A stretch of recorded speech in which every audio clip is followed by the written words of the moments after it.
Olá, olá, senhoras e senhores, galera do Lente Espírita, sejam muito bem-vindos ao nosso último episódio dessa série maravilhosa que foi o estudo do fluxo das emoções. Que emoção, hein, Rosália? Oh, que emoção, que emoção.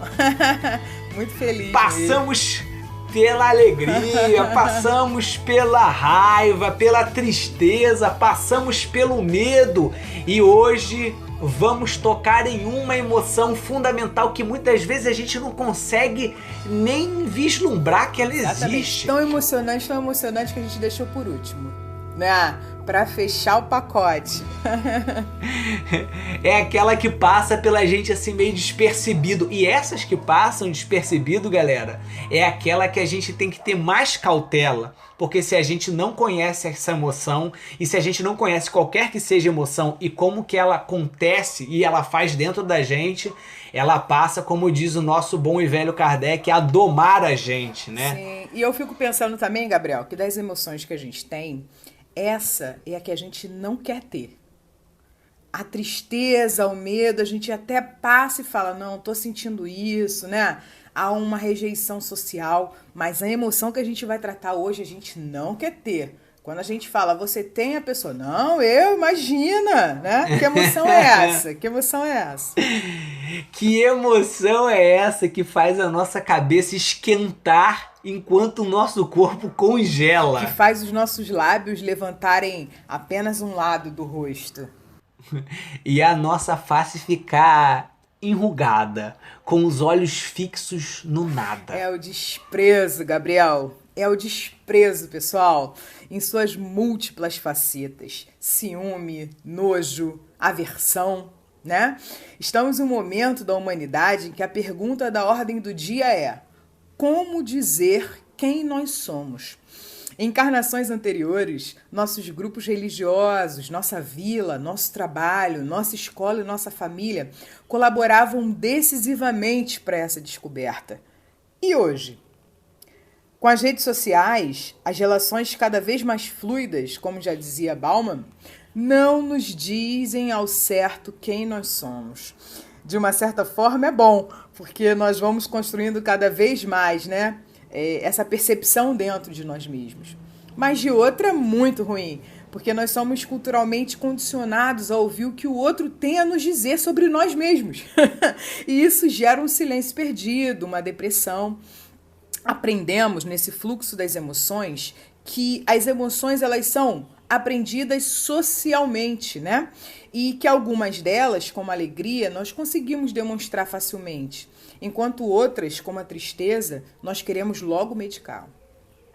Viramos a sociedade dos remédios, pessoal, e pouquíssimo olhamos para a prevenção. De uma certa maneira, nós esquecemos do ditado é melhor prevenir do que remediar, né? E as manifestações de desprezo pela humanidade do outro, elas estão sendo cada vez mais registradas pelo mundo.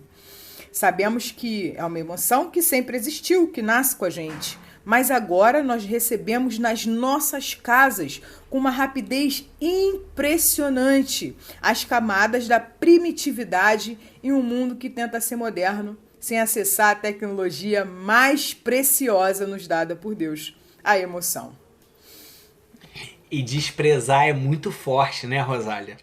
Desprezar é uma parada muito forte. E só de ouvir falar nessa emoção, que naquele desenho que a gente sempre cita aqui, o Divertidamente da Pixar, é o nojinho, já nos sentimos acuados. Mas a ideia desse podcast é exatamente entender o que é o desprezo. O que representa esse desprezo dentro de nós?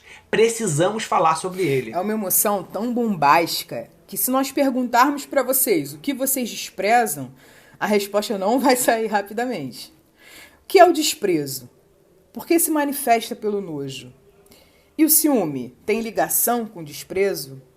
Como a psicologia nos ajuda a pensar nessa emoção tão pouco acessada? E Jesus, o que nos trouxe de legado para transformar essa emoção em nós? Para conversar conosco sobre o desprezo, nojo, suas relações com o ciúme, o egoísmo e as relações tóxicas, quem vem aí, Gabriel? Quem vem aqui diretamente de Goiânia é o nosso amigo Marcelo, nosso amigo querido Marcelo Albuquerque, direto lá do GAN, do Grupo Espírita Arte Nascente, que tá lá desde a sua fundação em 1988, desenvolvendo campanhas de valorização da vida, prevenção de drogas, suicídio, e é um profissional que atua na área da psicologia e também é professor. Marcelo, seja muito bem-vindo, meu amigo, ao Lente Espírita. Suas palavras iniciais. Bom dia, meus queridos Gabriel e Rosália. Olha, essa energia da apresentação de vocês está tão gostosa que é até difícil entrar num assunto desprezo. Eu acho que eu viajaria nessa vibe aí de vocês mais para a alegria, para a exuberância, para o entusiasmo, para o amor à vida. Mas na psicologia a gente deixa muito claro a importância de viver todas as emoções. Nós precisamos conhecer e transitar por elas, porque não dá para jogar por debaixo do tapete. Uma tarefa nossa, enquanto ser humano, é o primordial, é o autoconhecimento, né? Então eu preciso conhecer, porque quem não se conhece corre um risco muito grande de projetar esses conteúdos não conhecidos, desconhecidos, nos outros. Então, e já que ela faz parte, né, desse leque de emoções... Vamos falar sobre ela. E Rosália botou para eu começar falando aqui o que eu sinto de desprezo, né? Então, já que é uma emoção difícil de lidar, começa logo por mim. Cara, assim, o que eu já senti, o que me toma, assim, desse desprezo, desse nojo, né? Que é uma coisa, às vezes, que chega a ser incômoda, porque, para mim, parece que é uma emoção que ela impede a construções de pontes necessárias, né? E eu acho que esse ambiente de polarização que a gente vive, né, é um ambiente de negacionismo. Quando eu sinto um negacionismo muito grande, eu gostaria de sentir outra coisa. Eu gostaria de sentir algo que pudesse criar uma ponte com o outro lado, que eu pudesse criar um diálogo, mas o que eu sinto é um desprezo, às vezes, talvez uma prepotência intelectual que eu deva ter em relação ao outro, que eu gostaria que fosse diferente, especialmente quando venço falar sobre terra plana, né? Eu sou geólogo, quando fala sobre terra plana eu já começo a arrancar os cabelos. Vi um documentário do Netflix que falava, e é muito difícil, porque você vê a relutância do outro lado de estar aberto sobre questões tão óbvias, né? Eu acho que o desprezo ele fala alto pra mim nesse contexto.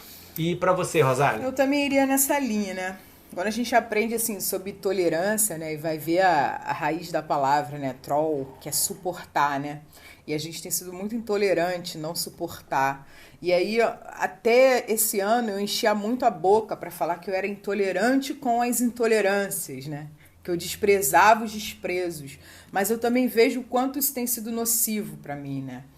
A gente teve um ano que a gente trouxe muitas coisas para a superfície, muitas coisas negativas dentro de nós. É por isso que a gente considerou muito importante falar no podcast sobre essas emoções, né?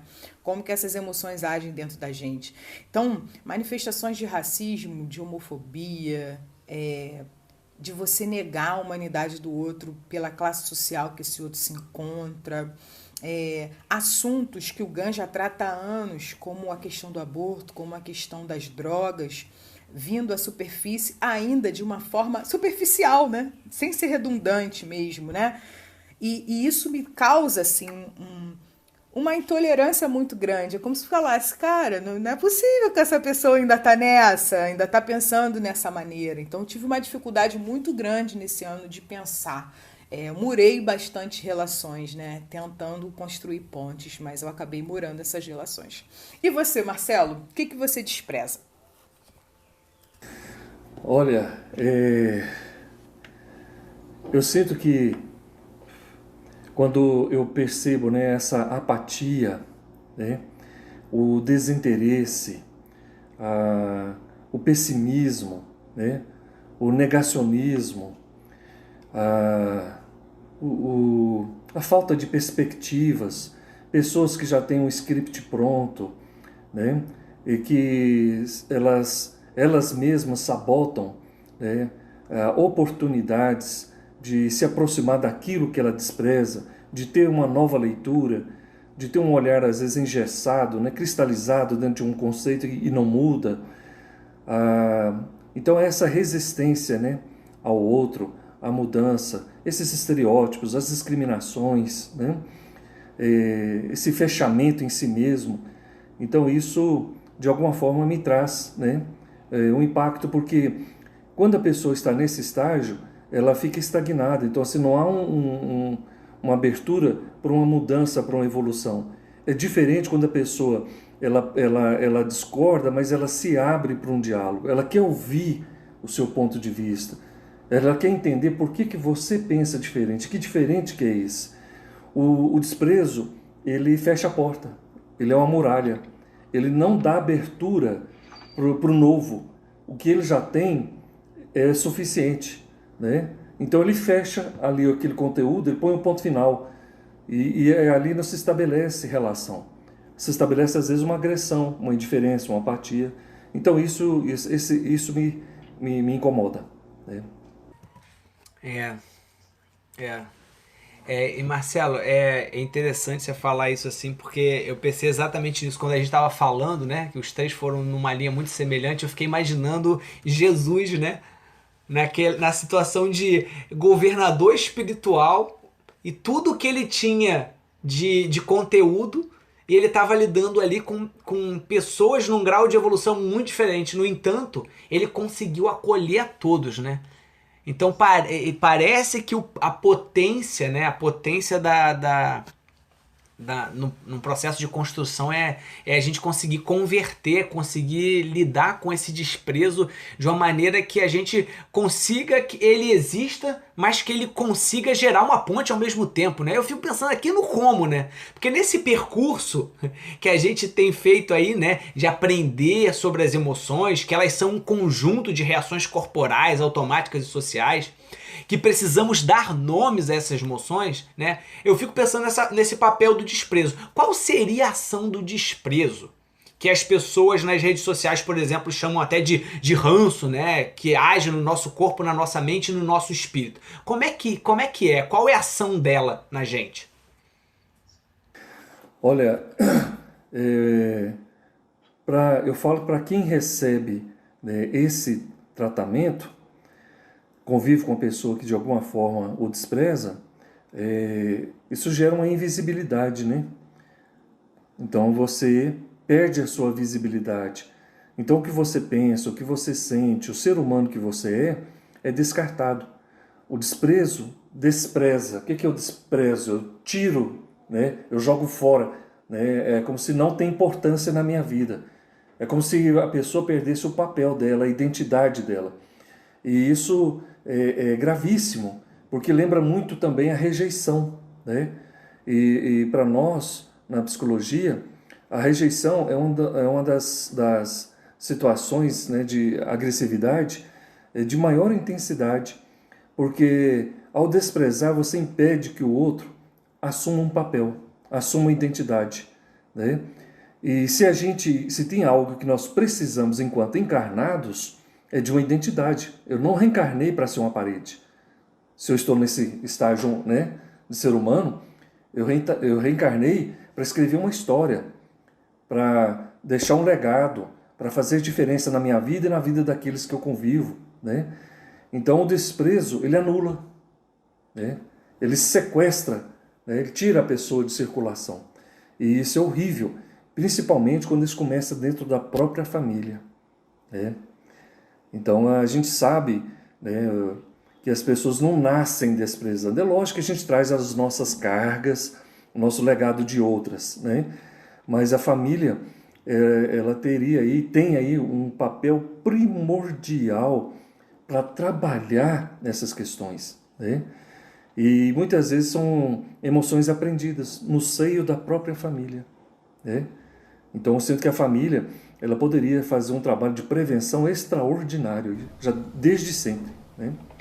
Sensacional, sensacional. E é como você falou, né? Essa emoção, né, do desprezo, essa ação do desprezo, como toda emoção, ela é muito temporal, né? Mas nós, através das nossas atitudes internas e externas, é que vamos prolongando, né, essa nossa relação com o desprezo.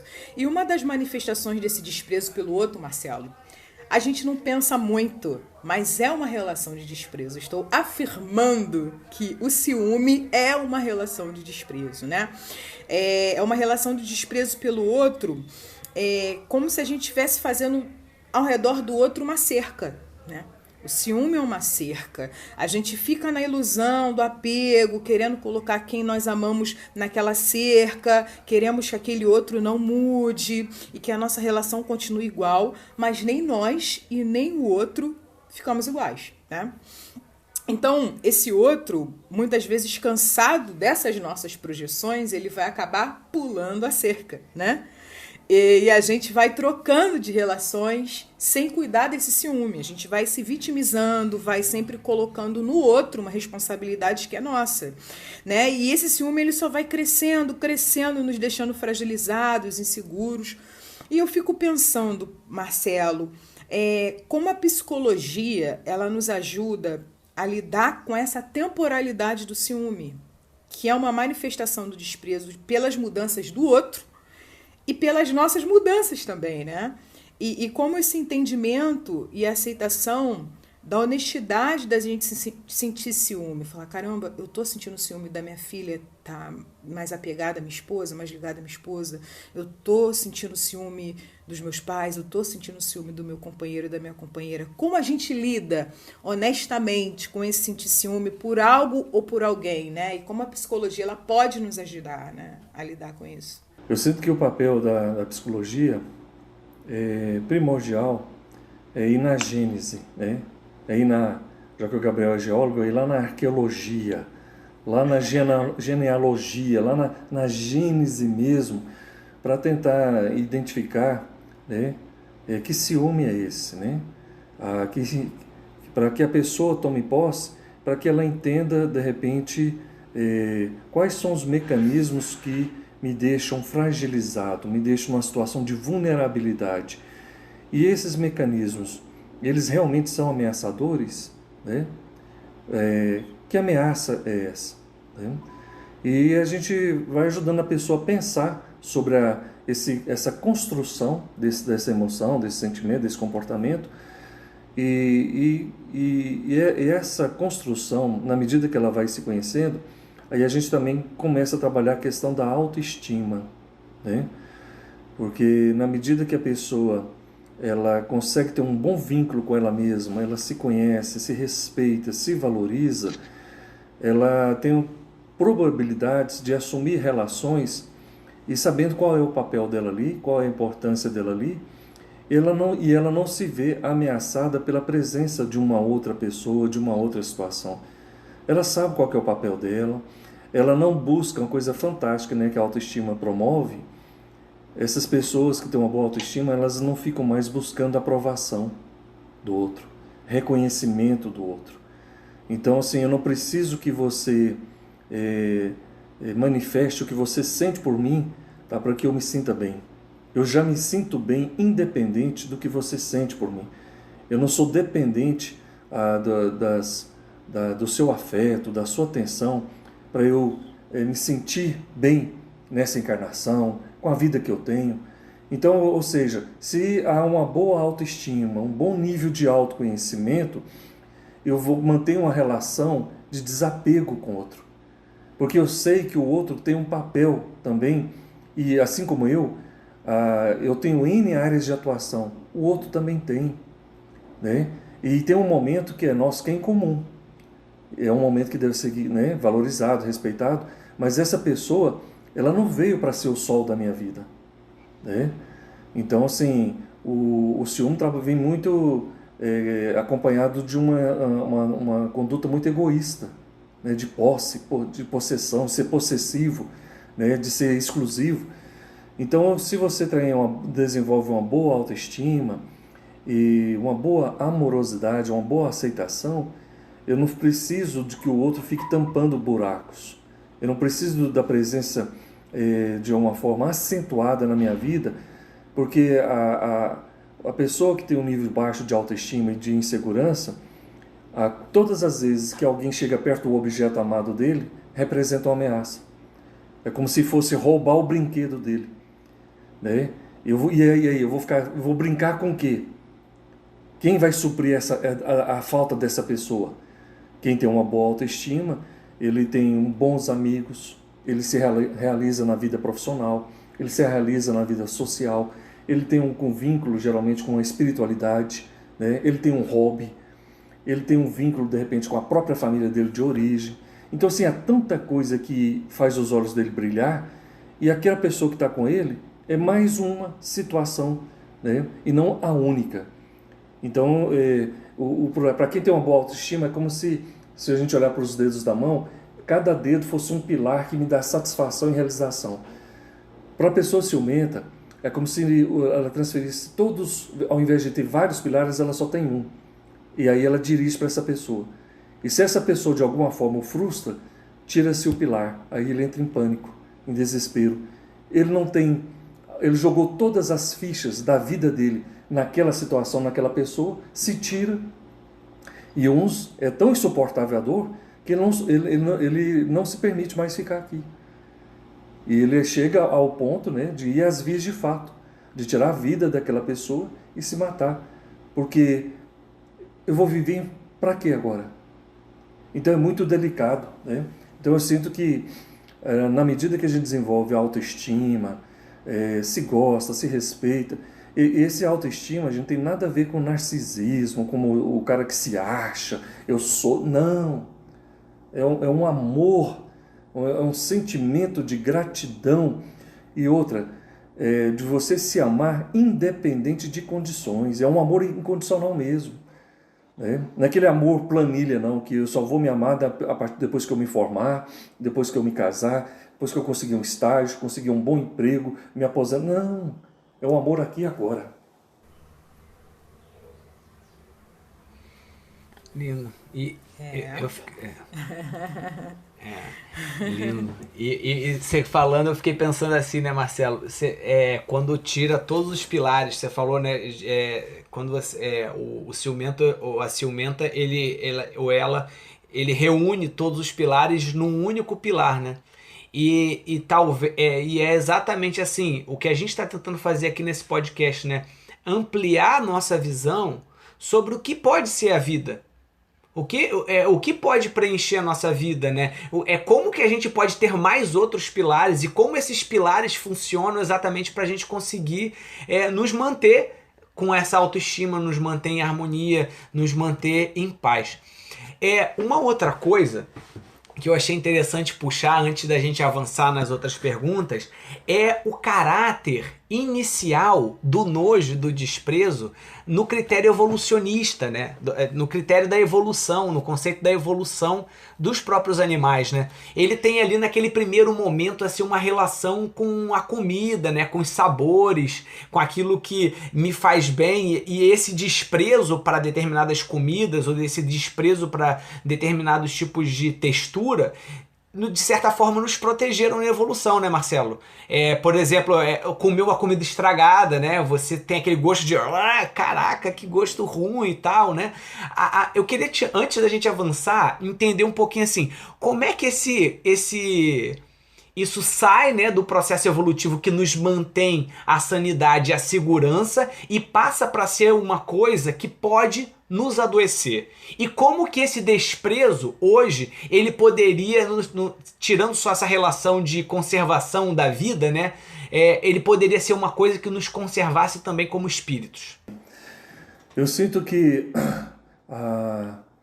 quando eu falo, né, que a importância da educação, principalmente por parte da família, né, nós aprendemos muito por imitação, principalmente na primeira fase, né, da infância, pelos exemplos. Então, quando as crianças começam a perceber as relações que os pais têm com toda essa diversidade, né, isso ali, ele querendo ou não, consciente e inconscientemente, ele começa a internalizar. Né? Então, tem muitos comportamentos que você percebe que a criança reproduz, o espelho, ela está espelhando. Né? Ela viu a mãe, a reação da mãe quando teve contato, de repente, como você citou o exemplo, de determinados sabores.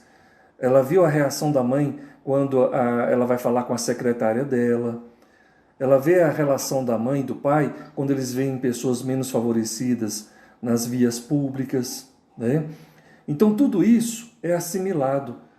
Tanto o que é positivo, porque a criança aí nesse caso não tem filtro, ela assimila. Então eu lembro de pessoas mesmo que vieram conversar comigo, principalmente alunos, porque eu trabalho muito com eles. Eu faço um trabalho com os meus alunos em psicologia social, e o que eu formo vários grupos para eles terem contato com públicos que vivem em situações de vulnerabilidade social, né? E aí trabalha a questão do racismo, homofobia, violência contra a mulher, HIV, AIDS, moradores de rua, dependentes químicos. E é interessante, porque eles vão, e muitos vão, com essas questões ainda em aberto, né, não resolvidas. Depois tem um momento que eles trazem, que a gente faz uma abertura, para eles manifestarem a experiência que eles tiveram. E muitos chegam e falam, foi preciso viver essa experiência para eu quebrar alguns padrões que já faziam aniversário dentro de mim, né? Porque eu venho de uma família, Marcelo, racista. Os meus avós, bisavós eram racistas, os meus avós racistas, os meus pais racistas. Então, assim, eu cresci dentro desse universo. E eu só comecei, ainda bem, que eu falo que ainda bem que existe a sociedade, existe o centro espírita, existe outros templos religiosos, existem as escolas, porque ele começa a beber em outras fontes. E na medida que ele vai bebendo em outras fontes, e ele não é bobo, ele começa a fazer comparação. Mas calma aí, isso que meu pai fala não é o que eu vejo na prática. E ele começa um processo de desmistificação. Então a boa notícia para situações que vivem essas situações de nojo, de arrogância, é a socialização. Então por isso que o grupo ele é extraordinário, né? Porque no grupo você nunca chega sozinho, você traz todo o seu legado e você encontra várias pessoas com diversos legados. E ali você começa a perceber comportamentos que você fala, nossa, eu não agiria assim.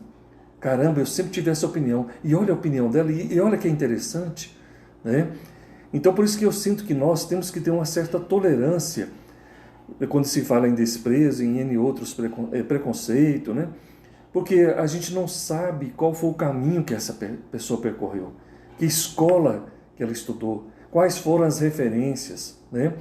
E muitas vezes, numa sentada, num diálogo, não que esse diálogo ele vai ser transformador, porque a gente tem que pensar que um conceito que a pessoa tem hoje, quantos anos ela levou para elaborar esse conceito? Quantas falas ela ouviu, como eu citei o exemplo desse rapaz, do bisavô, do avô, do pai, né, dos primos. Então, assim, é uma trajetória muito longa. Então, assim, a gente não consegue mudar isso numa palestra, sabe, num texto. Que, na verdade, Marcelo, acabam virando preconceitos, né? É um conceito previamente, é exatamente como o racismo funciona, né?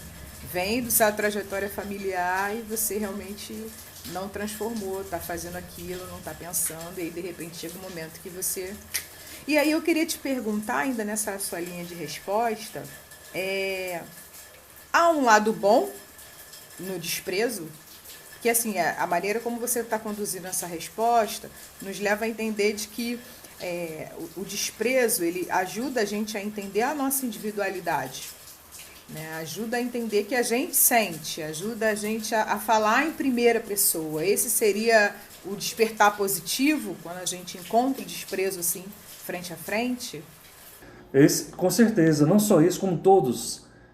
Quando a gente está dentro desse universo de emoções e sentimentos, a gente, infelizmente, a gente só fica parecido, às vezes, com aquilo que a gente está sentindo e não chama ele para tomar um café. Eu falo sempre para os meus pacientes, alunos, assim, não fica só nervoso, não fica só irritado, triste. A hora que você passar por um pouquinho a sentar, chama esse desprezo, chama essa arrogância, chama essa dor, essa angústia, chama ela para conversar, para bater um papo e tenta entender que desprezo que é esse, hein? Por que eu não suporto? Por que eu rejeito? Né? Essa pessoa me faz mal? Ela me agride? Né? Tem quantas coisas que nós desprezamos, pessoas principalmente, que elas nem sabem da sua existência. Ela nem sabe que você existe e você já despreza. E você já cria condições para nem ter contato, né? Para nem experimentar, né? Como você falou no início aí, aqui em casa mesmo a gente brinca muito, a gente faz muito isso com as crianças. Elas não querem experimentar determinados alimentos e jamais experimentam, não gosto. Já experimentou? Não, então você só vai falar que não gosta, vai emitir uma opinião depois de experimentar. Você vai experimentar, nem que seja um pedacinho. E o que tem ocorrido? Olha, a lista de não gosto tem diminuído significativamente, né? E tem coisas que experimenta, gosta, se lambuza, não quer mais saber nem mais do resto do cardápio, né? Então, é muito importante, Rosália, em cima disso que você falou, sabe? Eu sempre convido as pessoas a pensarem sobre que ódio é esse, que desprezo que é esse, que ciúme que é esse. Porque, sabe, só sentir é muito reativo. Mas eu preciso, de repente, elaborar isso e entender por que essa pessoa me irrita tanto. E eu fiquei pensando assim, né, Marcelo? Se a gente for pensar, fazer uma comparação assim com um alimento estragado, né? Então, tipo, a gente lá como um animal, lá no nosso tempo lá de experimentando lá a nossa fase felina, talvez, alguma coisa assim, a gente comeu uma carne estragada, alguma coisa assim, a gente sentiu aquele nojo, né? E aquilo não cabia para aquela nossa fase evolutiva, então a gente foi buscar um alimento melhor. Então eu penso assim também, se a gente pudesse fazer analogia, quando a gente sente um nojo do racismo, né? Essa ação, a homofobia, como a gente falou, né? Quando a gente sente um nojo de quando uma situação de ciúme ela acontece, talvez ela seja só aquele gatilho para levantar a nossa orelha e falar assim: cara, isso tá estragado. Isso não seria tão bom ser consumido. Eita, caiu aqui o negócio aqui, peraí. Deixa eu só voltar aqui. Isso não seria tão bom ser consumido. Talvez a gente deveria evitar isso. E aí, da gente não criar aquele sentimento do eu vou rejeitar completamente. Mas assim, eu não gostaria disso. Então meu alerta é: isso não tá legal, isso não é um alimento que eu não quero processar isso para minha sociedade. Então, como esse alerta já veio, eu vou pegar agora a ferramenta do amor e vou perguntar para ela assim: amor, como é que a gente faz para poder cozinhar esse alimento? Para a gente redirecionar isso, para a gente transformar isso em algo que possa participar dessa sopa harmônica, que possa participar dessa refeição, desse banquete onde todos participem, né? E aí a gente estaria trazendo talvez também uma forma de olhar para essa emoção nojo como um alerta para aquilo que pode ser melhor, né? Para aquilo que pode ser cozinhado, para aquilo que pode ser temperado, com o amor, né? Para dar uma redirecionada, né? Eu acho isso fantástico, viu? Porque me lembra, se a gente for fazer analogia já com os alimentos, a gente não despreza uma banana, uma maçã, um fruto, em função de um pequeno amasso, ou aquela parte que está deteriorada, né? Aí o desprezo é interessante, você despreza aquela parte que realmente ela não tem como ser aproveitada ali, né? Mas você não descarta, porque o desprezo, essencialmente, às vezes ele descarta, né? Tudo, não importa, é só aquela amassadinha ali, você já joga tudo no lixo, né? E é uma coisa muito linda, né, que o Cristo nos ensinou, que eu acho pedagógico e é fantástico. Se tem uma figura, né, que é um referencial para nós, que é Jesus, a gente não lembra dele desprezar. Ele teve contato com a prostituta, ele não apedrejou, né? Ele teve contato com os ladrões, com os fariseus. E Jesus é aquela personalidade que ele conseguia olhar para a pessoa e não focar, né, naquela parte, né, estragada ou ainda em desenvolvimento. Mas ele conseguia ver o que tinha. O foco dele era o seguinte: não me importa as minhas más tendências, as minhas fraquezas, mas o que importa é meu lado luz, né? Então ele olhava para todas as pessoas. Você não vê Jesus dando lição de moral, humilhando a pessoa. Naquela situação mesmo da prostituta que estava prestes a ser apedrejada, você não vê ele chegando: pô, destruindo casamento, hein? Nossa, você não, né? Olha quantos casamentos que você destruiu, palhaçada que você não vê, né? Nem tocou no assunto, na vida promíscua dela, da vida sexual dela, para as atividades que ela desenvolvia, não falou sobre o que ela fazia, né? Mas assim, então eu sinto que é pedagógico demais, é humano, né? Então assim, o cara roubava, ele não fala do roubo, o cara explorava, ele não fala da exploração, né? Então eu acho que isso é fantástico. Eu preparando aqui para falar com vocês, eu lembrei de situações de desprezo, aí eu lembrei daquela história daquele educador, pedagogo, até aí do Rio, se não me engano, ou não, de São Paulo, Roberto Carlos, vocês conhecem a história dele? É um Sim, negro. sim. Carlos, contador de histórias. Isso, Ele um é negro. mineiro, na verdade. É. Ele é mineiro. Ele foi desprezado, ele foi adotado e Ele é desadotado. mineiro. É mineiro, né? É.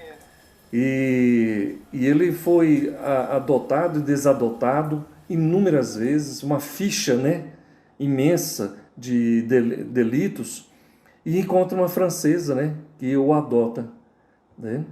E ele contando na fala dele, falando que uma das primeiras vezes que ela sai e deixa ele em casa sozinho, quando ela chegou, a casa estava flutuando.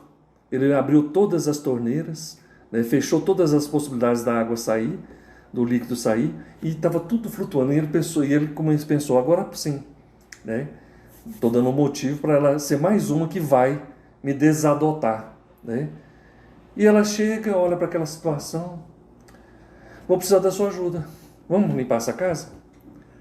E ele esperando aquele escarcéu, aquele escândalo, né? Então essa conduta de não olhar para aquilo que a pessoa... Porque o nosso problema é esse. Se uma pessoa não nos agrada, nos fere, nós desprezamos ela por inteiro. E não foi isso que o Cristo fez. Você já pensou? É prostituta? Então, próximo. Olha, é ladrão. Não. Próximo. Esse aqui? Não. Então, o Cristo, para nós, é um exemplo de aceitação incondicional, independente do que você fez no verão passado, tá? Se você está ali, se você procurou, você é bem-vindo, né? E eu não vou focar naquilo que você não deu conta de fazer, né? Nas suas fraquezas, nos seus vícios. Não se fala sobre isso. Então, esse é o nosso mal, porque isso começa dentro da própria família, né? Então, se o filho não corresponde às expectativas dos pais, os pais desprezam o filho. Eu conheço histórias de filho que não correspondeu à expectativa do pai, já tem mais de 20 anos que o pai despreza o filho, né? Por ele não estar cumprindo, seguindo a cartilha que ele escreveu, né? Então, assim, então o desprezo duro é isso, sabe? Porque ele anula, né? Assim, é igual o fruto. Você desprezou o fruto porque ele está amassado, você joga fora. Gente, mas tem 99% dele ali que está legal, né? E conforme foi hoje, principalmente no momento que a gente fala de tanta reciclagem, aproveitar, né? Até a parte estragada, né? Você vê de gente fazendo mosaicos lindos aí de peças quebradas que iam para o lixo, né? E a pessoa consegue fazer um trabalho artístico fantástico. Então, assim, nós estamos vivendo a era que a gente tem que repensar até mesmo o nosso lixo, né? Quanta coisa é desprezada e que viram verdadeiras obras de arte, né? Por um olhar de alguém que olhou e viu ali possibilidades. Então o desprezo, ele não vê possibilidades, ele vê anulação. Nossa, isso é lindo, hein? Pera aí, bota uma faixa essa grande assim, o desprezo, como é que é? O desprezo, ele não vê possibilidades, ele vê anulação, né? E é muito legal, né? Porque o contrário realmente dessa anulação é a transformação, né? Você lembrou do filme, da história do Roberto, e eu vi no filme O Contador de Histórias, né? Que a gente deixa como dica também, né? Do Lente aí para hoje, para vocês, pessoal. Porque tem essa situação, né? Dele encher a casa e da mãe dele chegar, a mãe francesa, e abraçá-lo, né? E ele se sentir acolhido ali. Porque ele viu que não surtiria efeito, nenhuma agressividade. E essa ação da mãe dele faz com que ele volte novamente os olhos para a mãe biológica dele, que ele acompanha até o fim da vida. E aí ele entende que a mãe o colocou na FEBEM porque ela achava que era o melhor que ela podia fazer por aquele filho, né? Talvez o desprezo, essa anulação que você falou, ela nos segue, né? Ela não nos deixa ver que as pessoas ao nosso redor tentaram realmente o melhor para nós, dentro das possibilidades que elas tinham, né?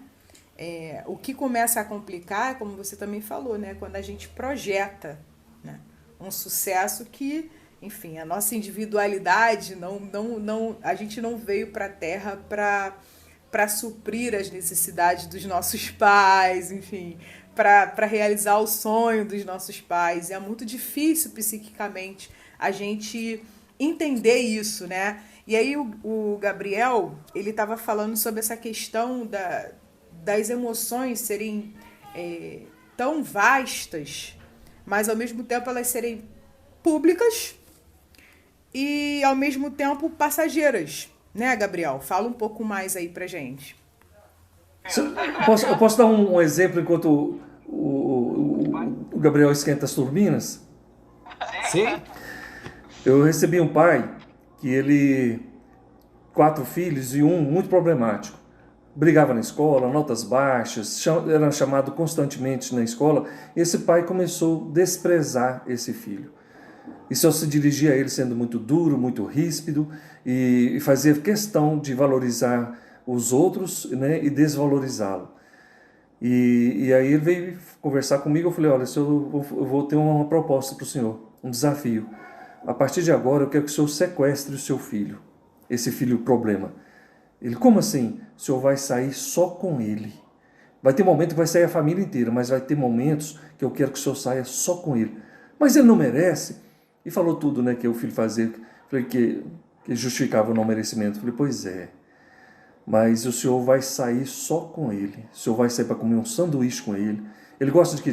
Gosta de andar de bicicleta. Vai fazer trilha com ele, vai andar. Você anda de bicicleta? Eu ando. O senhor vai no cinema com ele? Eu falei, não, eu só vou fazer isso quando ele melhorar as notas, quando ele parar de brigar na escola. Eu falei, não.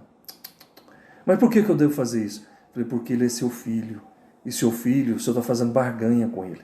Isso que o senhor está querendo é barganha. O senhor colocou seu filho numa planilha. Se você fizer isso, você ganha isso. Se fizer isso, ganha isso. E seu filho ele tem que ser amado independente, tá, de retorno. E se seu filho tivesse uma paralisia cerebral? E se o seu filho fosse uma pessoa com algumas limitações físicas e cognitivas? Ele não vai ter resultado. Ele, provavelmente, se fosse condenado a levar uma vida vegetal, ele não deveria ser amado? Só é amado na medida que dá retorno? Né? Então, falei, não sei se isso vai funcionar não. E foi embora. 6 meses depois ele voltou aqui. Ele falou, fiquei uns 3 meses relutando, viu? Mas aí resolvi aceitar o desafio. E cheguei para ele e falei, pô, minha irmã, vamos ali. Aonde, pai? Vamos ali, rapaz. Fui comer um sanduíche, ele ficava comendo sanduíche com aquele olhão para cima de mim, né? E assustado. Na 3ª vez ele vira para mim e fala, pai, está acontecendo alguma coisa? Ele, por quê? O senhor parou de brigar comigo, o senhor parou de me xingar, o senhor está me abraçando mais, me beijando mais, fala que me ama, sai comigo para comer sanduíche, andar de bicicleta, cinema. Está acontecendo alguma coisa? Pai, o senhor está com câncer? Né? O senhor vai separar da mamãe?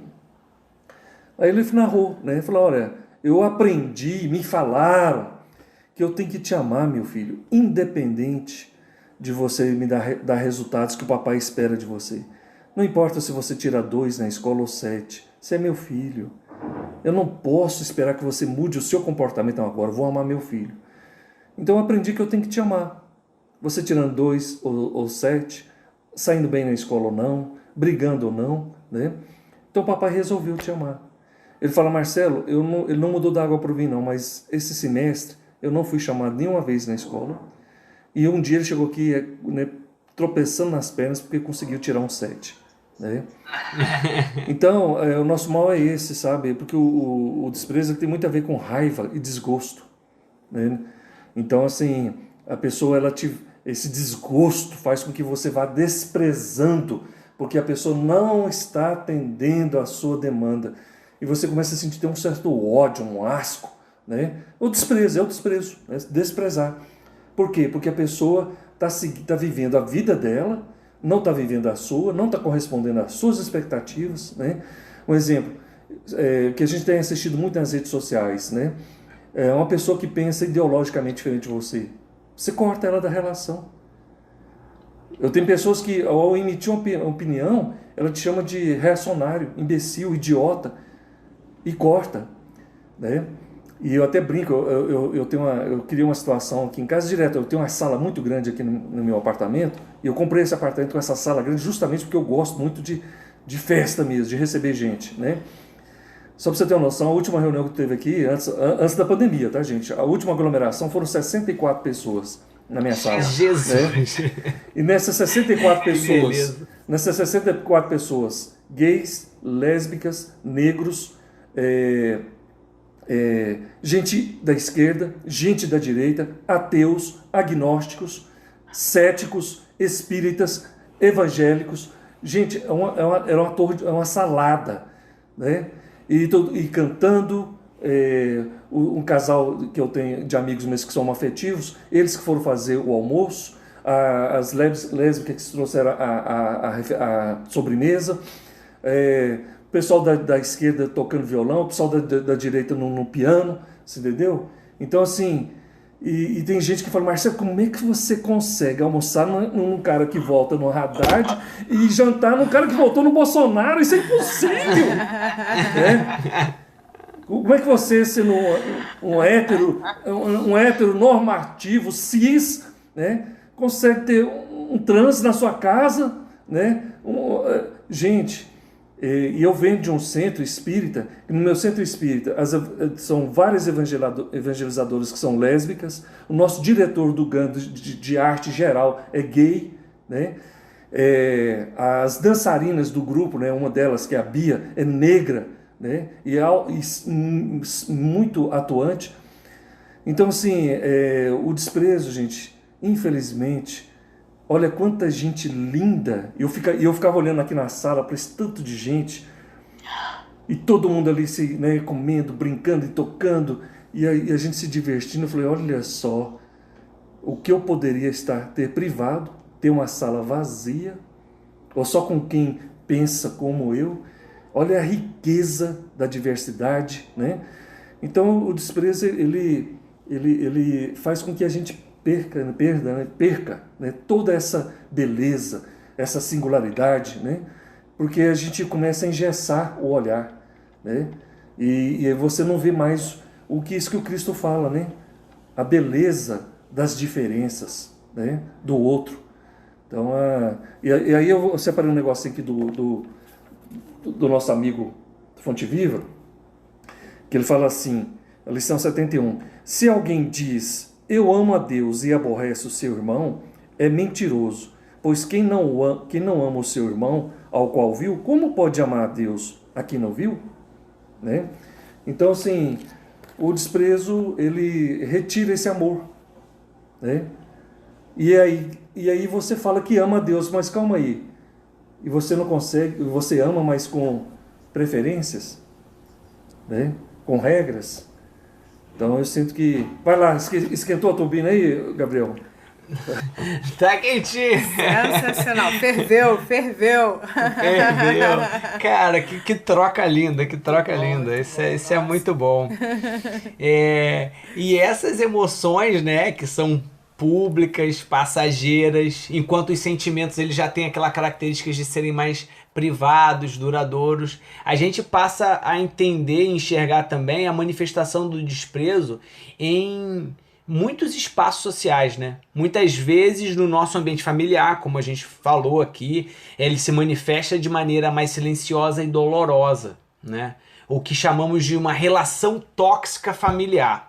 Vemos por outro lado, né, Marcelo, na bibliografia espírita, diversos relatos de espíritos em diferentes graus evolutivos que passaram seu desenvolvimento, que pausaram, né? Eles pararam seu desenvolvimento numa imensa dor, né? E lemos na questão 775, quando Kardec pergunta para os espíritos qual seria para a sociedade o resultado do relaxamento dos laços de família, os espíritos trazem uma resposta: um recrudescimento do egoísmo. Aí vem a pergunta, né, Marcelo? O egoísmo, ele é filho direto do desprezo? E a crença na reencarnação, que por sua vez nos explica o mecanismo da justiça divina, nos auxilia a entender por que prolongamos o desprezo? E em que sentido? Eu acredito muito que o egoísmo ele seja assim, um fomentador do desprezo. Porque quando o egoísmo ele impera, não existe o outro. Né? Existe o que eu acredito. Né? Então o que o outro pensa, sente, não me interessa. Né? Então há essa exclusão, um comportamento de exclusão. Né?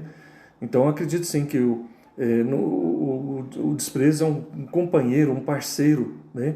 Porque ou atende às minhas demandas, às minhas convicções, os meus desejos, os meus projetos, mas é aquilo que não atende, está fora. Né? Eu descarto, não serve. Né? E aí a gente se torna extremamente arrogante, preconceituoso, porque eu já tenho os conceitos formados. Eu nunca te vi, sempre te odiei.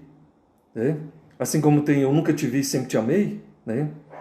A Rosália foi uma dessas pessoas. Eu nunca tinha visto a Rosália e já amava a Rosália. Né? Você é uma dessas pessoas. Eu nunca tinha te visto e já te amava. Né? Então, ainda bem que tem o contrário, né, gente? Porque se for soltar, eu danado. Então, assim, eu acredito muito, sim, que dessas heranças do passado. Né? Então, por isso que, sabe, para nós, principalmente como espírita, a gente tem que ampliar essa compreensão e olhar para aquele indivíduo que alimenta esse tipo de comportamento ainda e entender, caramba, em que lugar que esse espírito já esteve, hein? Que tipo de mensagem que essa pessoa recebeu para demandar tamanho ódio, tamanha aversão, sem nunca nessa encarnação, e outras, às vezes a gente até vê, nem na própria família ele tem esse tipo de exemplo. Você tem famílias que os pais são extremamente solidários, né? Recebem. Eu já vi filho, quando chega um negro, um homoafetivo em casa, o filho se trancar, né? Por incrível que pareça, né? A gente às vezes espera isso dos pais, que são caretas, ultrapassados. Não, filho. De filho brigar com a mãe, porque a mãe ajuda aquela comunidade menos favorecida. Porque ela dá um prato de comida, porque ela faz cesta básica, porque ela dá cursos de corte e costura, porque ela prepara um enxoval. E o filho e a filha, ela fala: ó, mãe, já vi relato, eu vou trazer minhas amigas aqui, pelo amor de Deus, hein? Não deixa a fulana aparecer aqui na sala não, tá? E a fulana é uma pessoa negra. Falou: não, filha, essa casa, ela não é, isso aqui não é uma senzala, e ela está proibida de frequentar determinados. Ela vai trafegar sim, essa casa é minha, né? Então, se você está incomodado, você vai receber sua vaga na casa delas, mas aqui isso não vai acontecer não. Então, assim, ela não tem exemplo dos pais. Os pais extremamente solidários, ou melhor, não é nem solidário, né, gente? Porque o que fica falando solidário fica parecendo que eles são menores, né?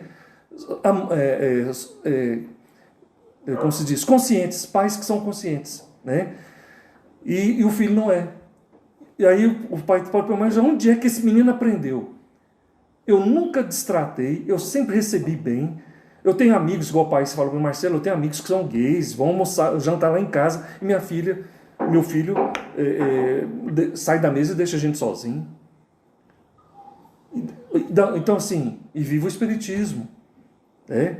Como é que uma pessoa que nasce num berço, que não é homofóbico, não é racista, né? Não diminui ninguém por estar numa situação menos favorecida, e vê, ao contrário, exemplos fantásticos, testemunhos dos pais, e ele nutre toda essa herança aí. Então, gente, eu falo que tem gente que não, eu acho que isso que eu acho fantástico na doutrina, né? Porque e às vezes os pais ficam decepcionados, falam: Marcelo, passei a encarnação inteira e infelizmente eu corro o risco de sair e perceber meu filho com esse tipo de comportamento. Eu falei assim: mas você não acha que é muito pretensão você querer corrigir no espaço de 20, 30, 40 anos, séculos, milênios? Então, o que você está fazendo hoje, você está jogando uma semente, que a gente corre um risco muito grande, de repente a pessoa passar 40 anos e ela ainda não germinar. Mas já é alguma coisa. Quem sabe na próxima?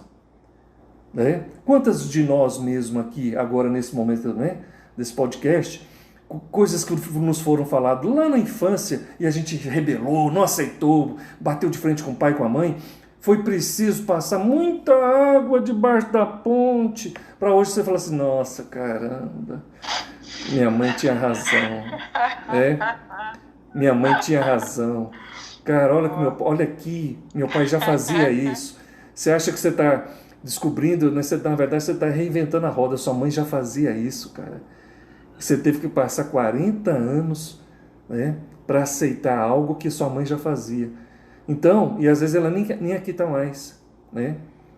Então, isso pode acontecer tanto dentro da própria encarnação, de levar muitos anos, ou até outra. Por isso que nós somos educadores, e o educador, né, e principalmente espírita, ele não pode ter essa pretensão, né, essa expectativa de mudança, porque eu dei uma aula de evangelização, eu fiz palestra, eu fiz música, teatro, dança, e o cara ainda continua. Falta, sabe, muito da nossa parte? Respeitar o tempo do espírito. Né? Ah, Márcia, mas aí a gente não está acomodado? Não, respeita. Todo mundo que ouviu o Cristo, gente, aceitou ele de pronto? Quantas pessoas jogaram pedra nele? Cuspiram nele?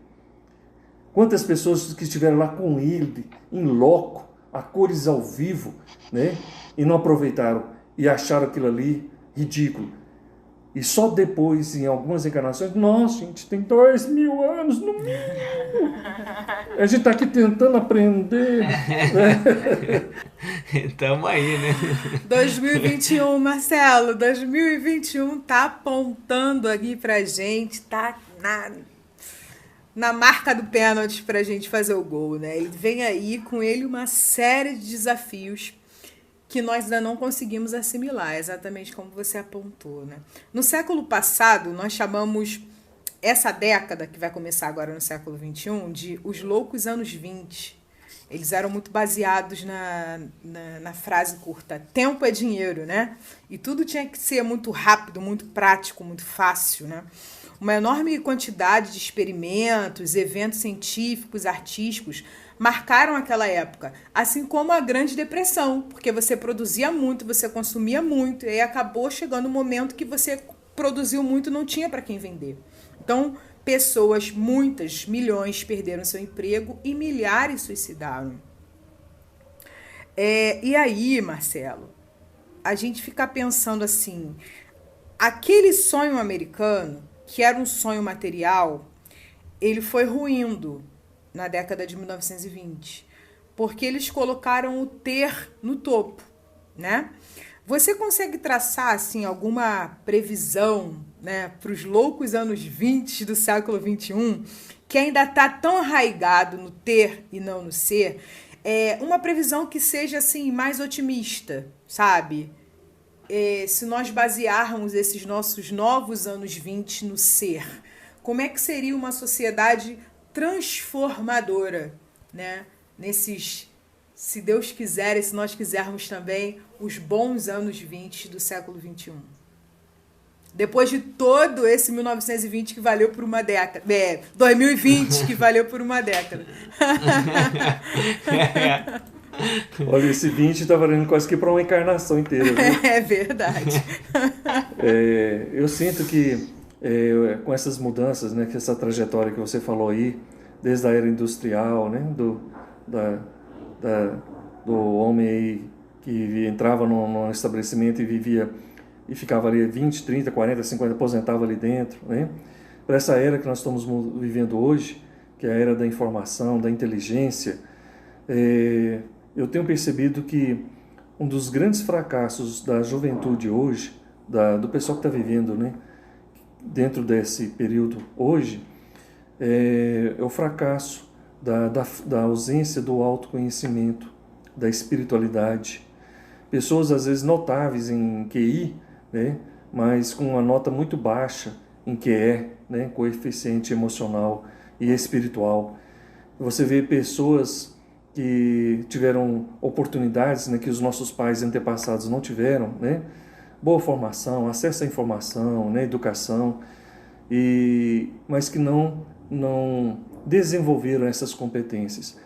Então eu sinto que, olha, uma competência, né, primordial para que a gente tenha êxito não só material, mas também espiritual, é a educação. A educação desse espírito. Valores, princípios, ética. Muita gente sendo mandada embora, sendo despedida. Eu tenho empresários que viram para mim e falam: Marcelo, a meninada tem um currículo lindo, mas não suportam cobranças, não suportam receber ordens. Quando assumem algum cargo de poder, eles são arrogantes, eles humilham, eles maltratam. Então você percebe que há um despreparo emocional e espiritual, com uma dificuldade, uma intolerância, frustração altíssima. Eu falo que a sociedade, não estou generalizando, mas tem muita gente na sociedade que você podia colocar aquele adesivo assim: cuidado, frágil, né? Estilado para cima. Pessoas que uma questão muito pequena, ela trinca, ela racha, ela surta, ela se joga do quinto andar, né? Ela mata, ela se mata. Então, assim, eu fico pensando, aí eu fico preocupado que o que foi que os nossos pais, eu fiz um texto que o final dele fecha assim: o que foi que os nossos pais fizeram conosco, filhos, e que hoje somos pais, que nós, enquanto filhos, nós demos conta de alguma forma de lidar com porta na cara, racismo, agressão, frustração, e a gente conseguiu elaborar, que agora nós, na condição de pais, nós não estamos dando conta de fazer com os nossos filhos. Eu tenho visto gente aí com situações muito pequenas, assim, colocaram fim na vida. A mãe teve ali, foi mais dura, a menina entrou no quarto e se matou, se jogou pela janela, né? Então eu sinto que daqui para frente, sabe, a gente, acho que é dever dos pais, né? Primeiro dever dos pais, apresentar o Cristo, né, para os filhos. Porque é isso que eu chamo de legado, né? Os pais estão muito preocupados em deixar herança. Eu até falei ontem num evento, que falei que herança, que é um pensamento que eu vi aí nas internets da vida, que fala que herança é o que você deixa para as pessoas, legado é o que você deixa na pessoa, né? Então tem muitos pais deixando herança, mas não estão deixando legados, né? E qual que seria o legado?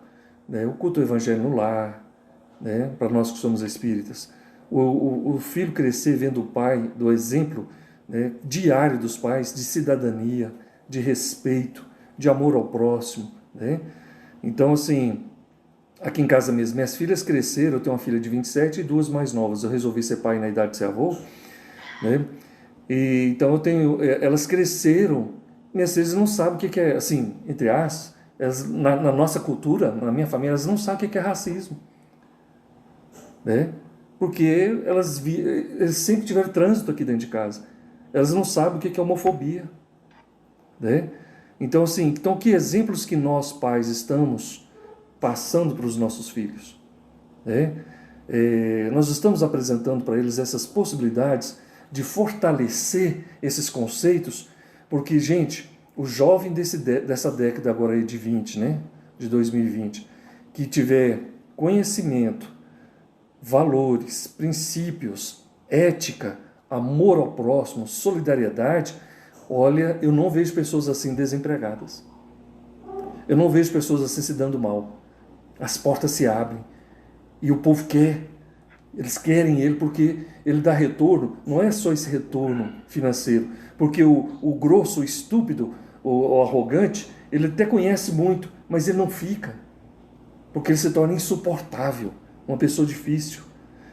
Então eu sinto, Rosália, que nós temos que continuar investindo muito em educação, sabe? Só que as pessoas confundem educação com instrução. E acham que se eu colocar meu filho na melhor escola, beleza, estou garantido. Não. Eu fiquei tão feliz na escola que minhas filhas estudam, tem um cartaz bem grande. Pais, aqui nós cuidamos da instrução do seu filho. A educação é com você, tá?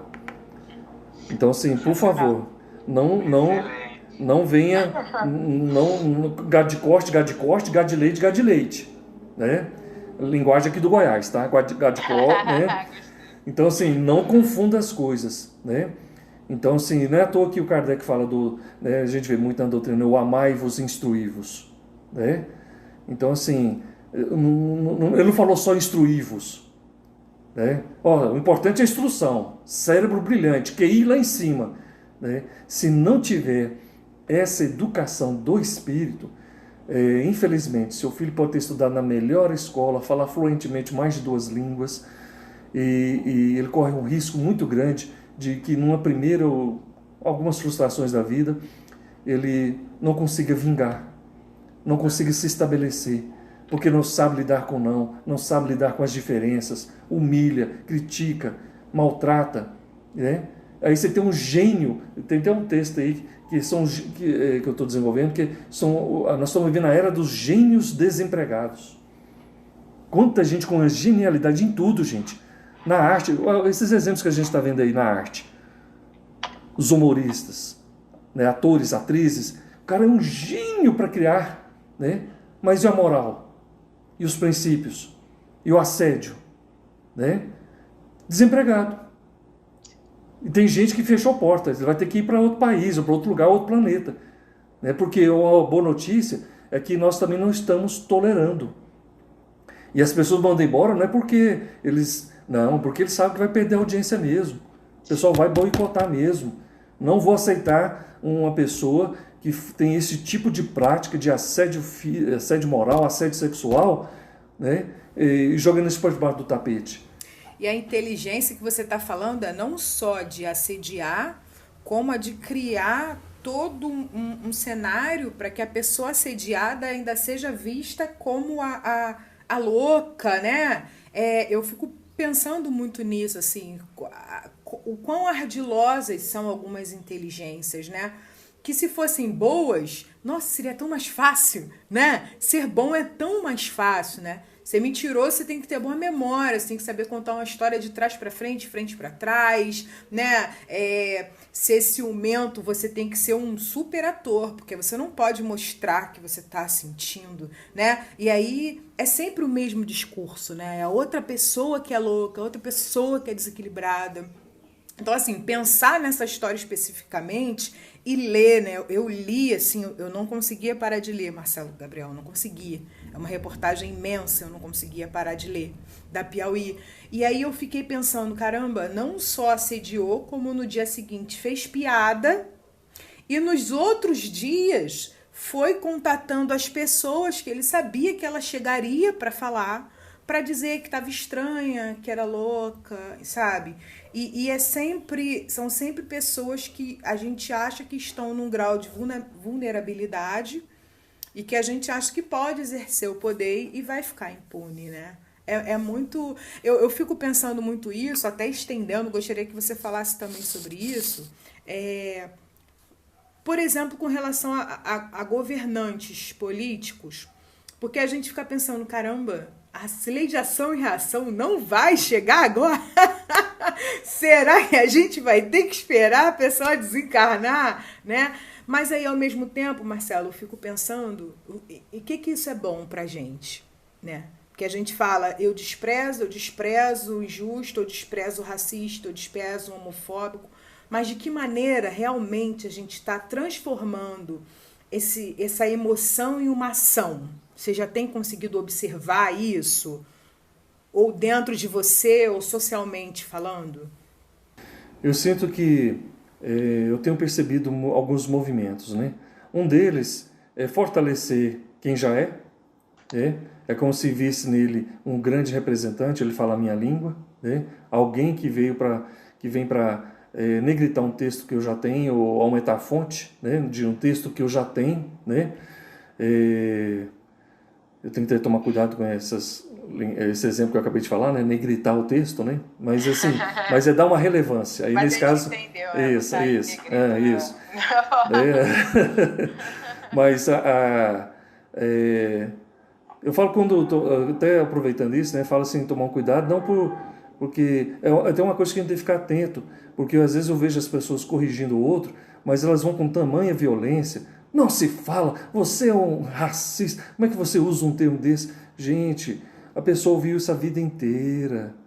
E é uma coisa que eu sinto que falo, olha, gente, uma coisa que na psicologia a gente usa muito para balizar o comportamento é qual foi a intencionalidade. Quando ele usou aquele termo, ele estava querendo expor a pessoa, diminuir, ou foi no automático, no vocabulário, estava ali no automático, né? Só que a gente está tão assim, flor da pele, olha lá, ó, homofóbico, racista, misógino, Sabia. reacionário, Sabia que ele é. né? Então, é como se ficasse assim, até esperando. Peguei. É uma coisa interessante essas coisas que vocês estão falando, que eu tenho pra mim assim, isso é uma leitura que eu faço sobre a transição planetária e vendo o que acontece hoje na nossa sociedade, né? E aí eu queria trazer o exemplo, por exemplo, do machismo. Eu acho que hoje o empoderamento que as mulheres estão tendo, ela mostra mais ou menos como é que essa transição planetária vai funcionar. Porque, por exemplo, pensa, e eu vivi isso, né? Eu contei aqui no nosso caso sobre, a gente fez um caso só sobre feminismo aqui, né? Um podcast, se eu não me engano é o 17, aconselho a quem não ouviu ouvir, mas à medida que as mulheres vão se empoderando e tomando consciência da real potência que elas têm, elas criam um bom nojo das relações tóxicas que o machismo propiciava, né? Então, elas não vão aceitar palavras de confronto em violência física, elas não vão aceitar um tipo de relação sexual, elas vão ter nojo de desprezar um tipo de relação sexual onde elas não estejam ali inteiras. Então, os homens, por exemplo, né, que tiverem ainda um padrão mental machista, eles não vão ter mais parte nesse mundo. Porque as mulheres não vão estar mais sintonizadas com um tipo de submissão que vão aceitar aquilo. Então, pedagogicamente, esses espíritos, eles não conseguem se aprimorar, na sua maioria, se insistir no machismo, numa construção evolutiva nesse globo. Então eles precisam ir para um outro lugar onde o padrão mental, o padrão de pensamento, o padrão de elaboração cognitiva deles e de emoção e de sentimento seja compatível, porque não é mais pedagógico. Hoje as mulheres, né, os espíritos que encarnam como mulheres, eles já estão num nível em que eles não mais vão aceitar esse tipo de convivência. Então, necessariamente a gente vai entendendo que essa migração de espíritos, ele é pedagógica.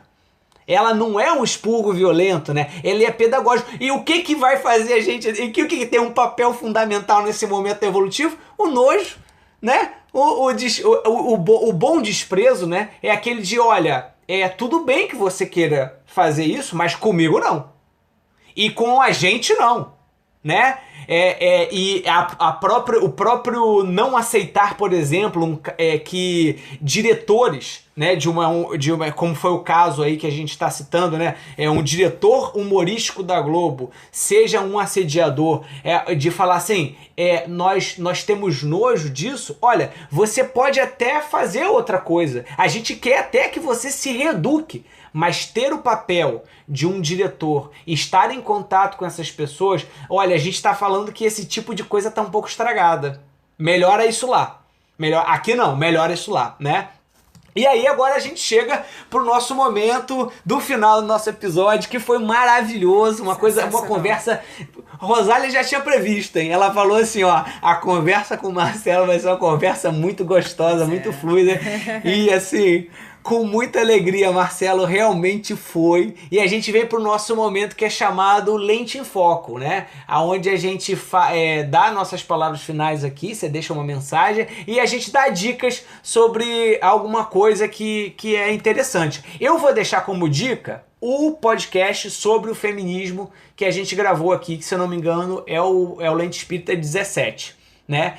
E aí, antes de passar a bola para você, eu vou passar a bola com um convite a uma reflexão também, mudando um pouquinho o foco aqui, né? Que durante a Via Dolorosa, né, Herodes trata Jesus com desprezo, né? Dá a Jesus vestes brancas e a violência truculenta do povo.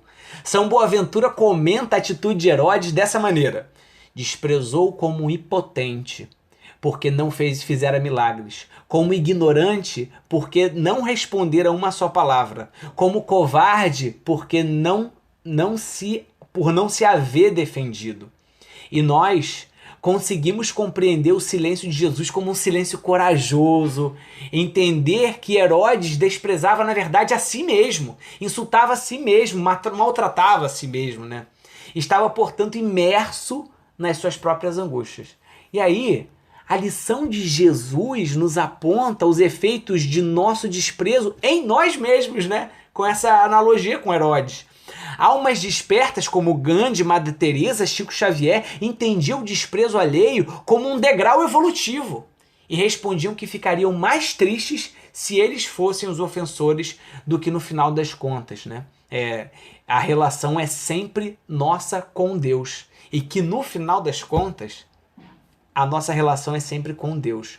Como tomar essa consciência, Marcelo?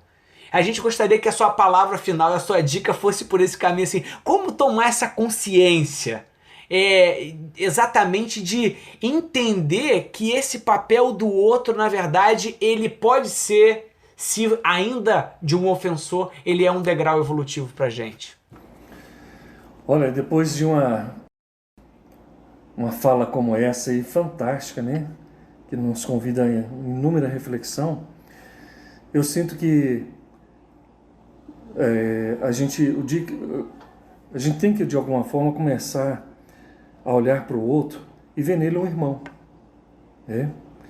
A nossa digital, né?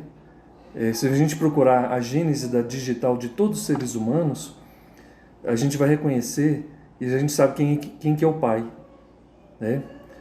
A gente, quando quer fazer um DNA para descobrir quem é o pai e quem é a mãe, quem é o pai, né? A mãe precisa, o pai, a gente faz lá o DNA. Se a gente quiser reconhecer qual que é a nossa paternidade, né? Se a gente fizer lá a nossa digital, nós vamos reconhecer que o nosso pai é o único. Como é que eu posso odiar o meu irmão? Somos todos irmãos, somos filhos do mesmo pai. Então, assim, eu fiz um texto mesmo que eu falei assim, eu comecei até provocando, falei assim, eu não gosto, como é que é? Eu não valorizo, não é que eu não valorizo, não são os negros, não são os gays, não são as lésbicas, não são os moradores de rua, não são, porque isso são rótulos, são estereótipos, isso é cultura, é etnia, e a gente se relaciona com a essência. Então, assim, eu não quero saber da cor da sua pele, eu não quero saber o seu sobrenome, eu não quero saber onde você estudou, a sua orientação sexual. Eu sou amigo da sua essência. O que você faz com a sua orientação sexual, com os seus comportamentos, não diz respeito. Isso aí é a sua consciência e você, já basta a sua consciência.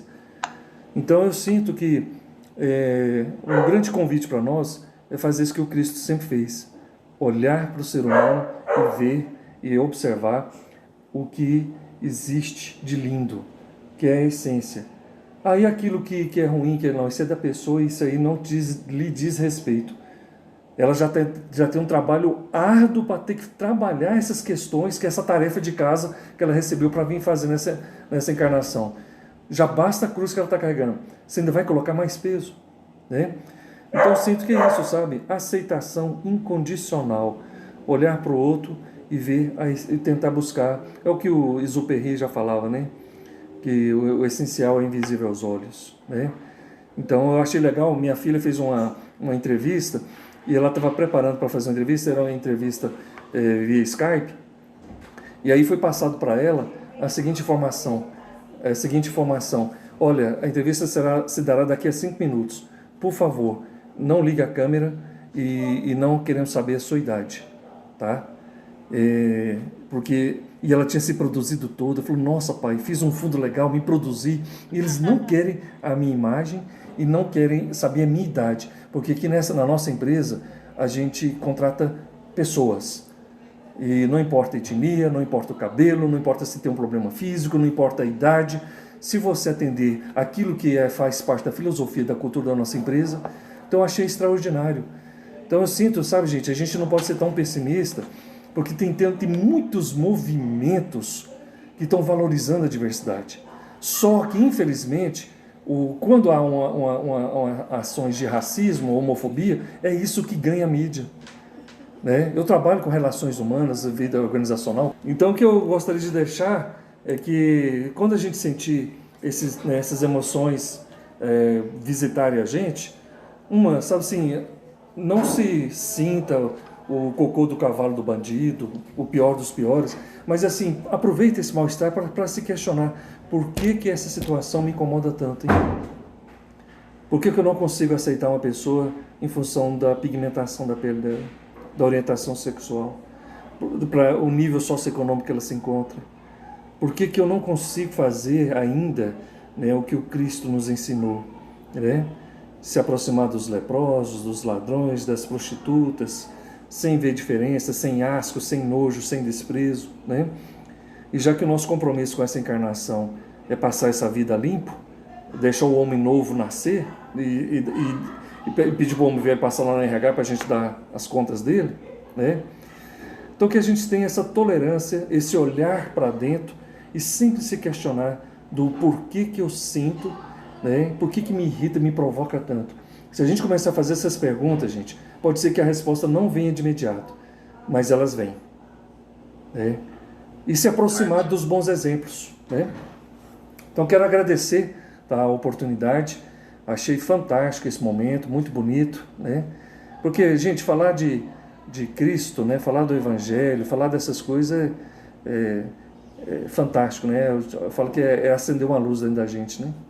E você tem alguma dica de algum livro, uma música para o pessoal ouvir, uma coisa que você acha que seja legal, que você esteja vendo agora que está sendo uma oportunidade boa?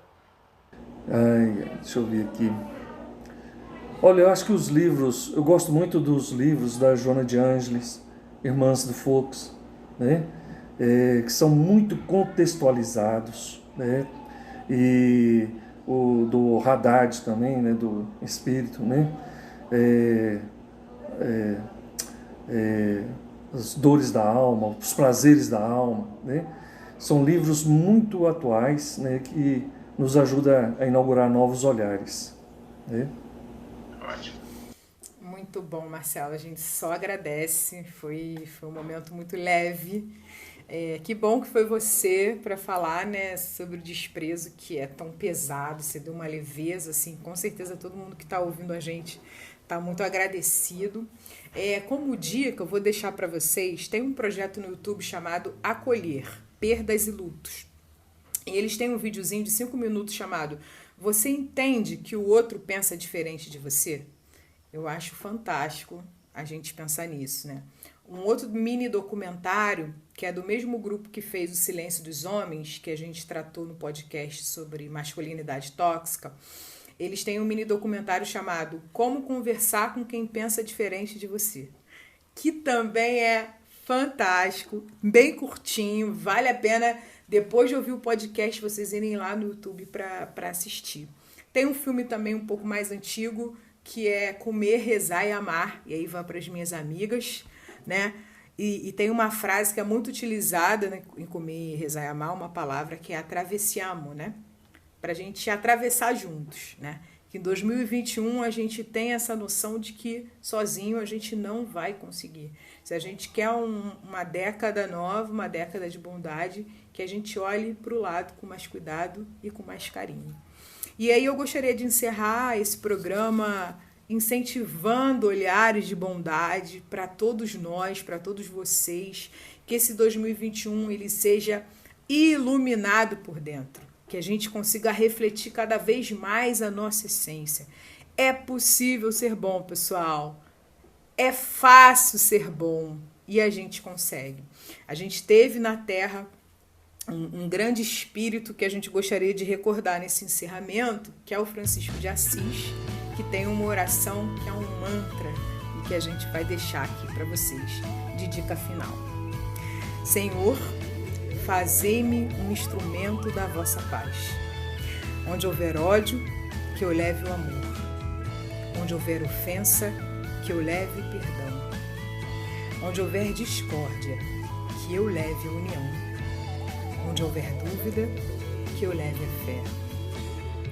Onde houver erro, que eu leve a verdade. Onde houver desespero, que eu leve a esperança. Onde houver tristeza, que eu leve a alegria. E onde houver trevas, que eu leve a luz. Ó Mestre, fazei que eu procure mais consolar que ser consolado, compreender que ser compreendido, amar que ser amado, pois é dando que se recebe, é perdoando que se é perdoado e é morrendo que se vive para a vida eterna. Sejamos nós eternos, espíritos imortais em busca da felicidade. Um grande beijo e até o próximo Lente Espírita.